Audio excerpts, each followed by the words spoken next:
Christmas new year മേളയുടെ ഭാഗമായി ഖാദി ഗ്രാമോദ്योग എംപോറിയത്തിൽ പ്രഭാഷണ പരിപാടി.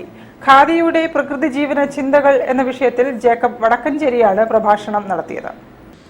കോഴിക്കോട് സർവോദയ സംഘത്തിന്റെ 40 വർഷം പ്രമാണിച്ച് മിഠായിത്തെരുവിലെ ഖാദി ഗ്രാമോദ്योग എംപോറിയത്തിൽ നടത്തുന്ന ക്രിസ്തുമസ് ന്യൂ ഇയർ മേളയുടെ ഭാഗമായി ഖാദിയുടെ പ്രകൃതി ജീവന ചിന്തകൾ എന്ന വിഷയത്തെ അധികരിച്ച് ജേക്കബ് വടക്കഞ്ചേരി പ്രഭാഷണം നടത്തി. കോഴിക്കോട് സർവോദയ സംഘം ട്രഷറർ MK ശ്യാംപ്രസാദ് അധ്യക്ഷനായ ചടങ്ങിൽ secretary P Vishwan, emporium manager K Vinod Kumar എന്നിവരും സംസാരിച്ചു. മേളയുടെ സമാപന ദിവസമായ ജനുവരി 6 വരെ എല്ലാ ദിവസങ്ങളിലും സായാഹ്നങ്ങളിൽ വൈവിധ്യമാർന്ന സാമൂഹ്യ സാംസ്കാരിക കലാപരിപാടികൾ സംഘടിപ്പിക്കുന്നുണ്ട്. രാവിലെ 10 മണി മുതൽ രാത്രി 8 മണി വരെയാണ് മേളയിലേക്കുള്ള പ്രവേശനം.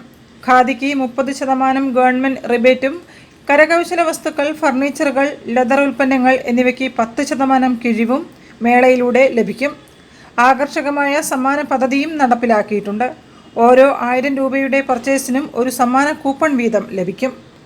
News bureau, Kozhikode. കൂടുതൽ വാർത്തകൾക്കും വിശേഷങ്ങൾക്കും കോഴിക്കോട് ജില്ലാ